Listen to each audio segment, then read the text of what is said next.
U ime Allaha, milostivog, samilosnog. Isra i Mirađ. Doslovno značenje riječi Isra jeste započeti putovanje noću.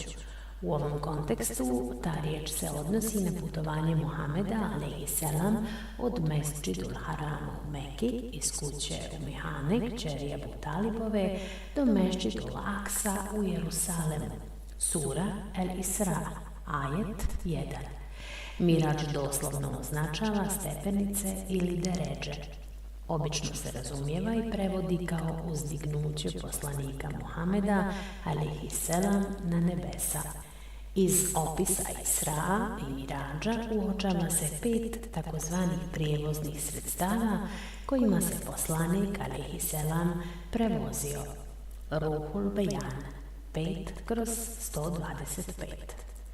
To su sljedeća: burak, bijela životinja, manja od mazge, a veća od magarca, na kojoj je letio od Meke do Kudsa.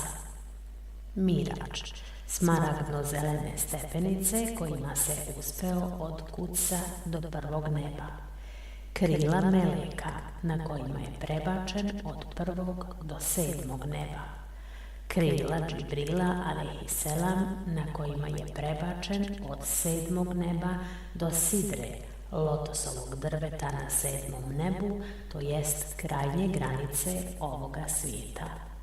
Refref, na kojem je prebačen od sidre do mjesta susreta i munadžata, to jest razgovora sa Allahom dželešanuhu.